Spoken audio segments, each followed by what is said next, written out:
Qui aura le plus beau, le plus haut gratte-ciel d'Afrique?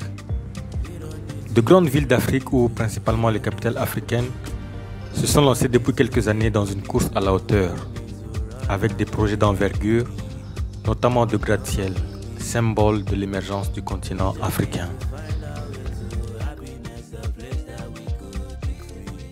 L'Égypte, au cœur de sa nouvelle capitale administrative, achève actuellement son Iconic Tower, qui culmine à 393 mètres de haut.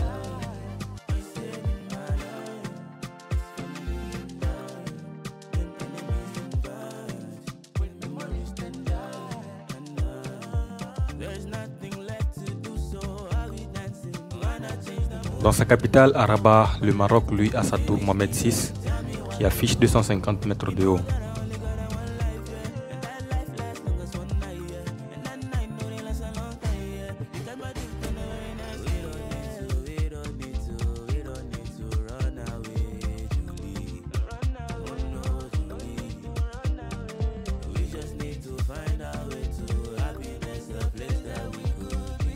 La Côte d'Ivoire aussi s'est lancée dans la construction d'un gratte-ciel qui pourrait atteindre les 400 mètres de haut.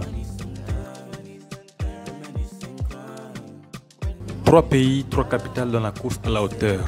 Mais dans cette vidéo, on s'intéressera à la Côte d'Ivoire. Abonne-toi à la chaîne pour ne pas manquer nos prochaines vidéos.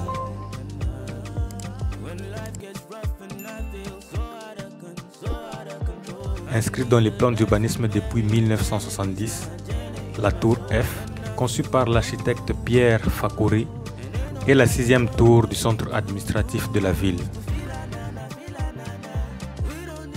Ce sera la plus haute tour d'Afrique si on s'en tient à ce qui est prévu, car sa construction n'est pas encore terminée.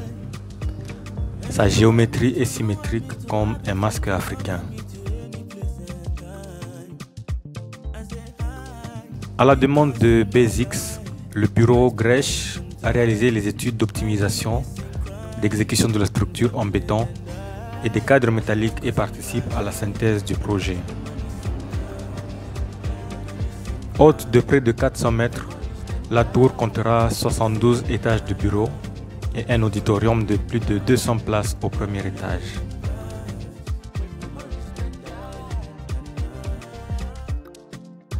Le système de fondation est constitué d'une dalle de 3,50 m d'épaisseur, reposant sur des pieux de 80 mètres de profondeur.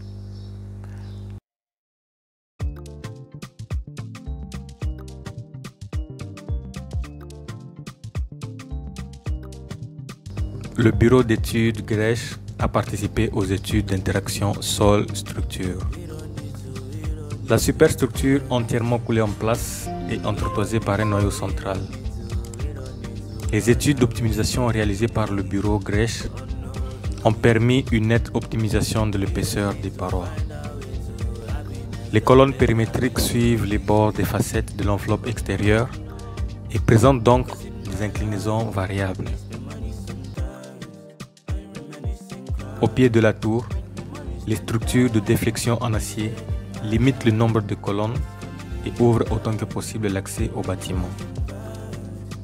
L'étude complète de la tour a fait l'objet de modèles interactifs complexes intégrant les propriétés dynamiques de la structure, interagissant avec la réponse du système de fondation sous l'effet du vent. Une analyse de sensibilité du modèle, fissuration, raideur de liaison, etc. a été réalisée afin de valider les hypothèses de calcul. Toutes les études et la synthèse sont réalisées via un procédé BIM avancé. À la fin des travaux dans quelques mois, nous saurons si la tour F d'Abidjan raflera officiellement la couronne de la capitale possédant la tour la plus haute d'Afrique. La course à la hauteur, symbole de l'émergence d'un pays, symbole de l'émergence d'un continent.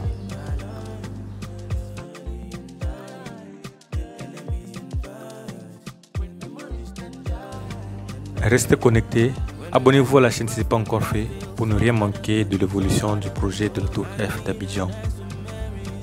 A très bientôt dans une nouvelle vidéo.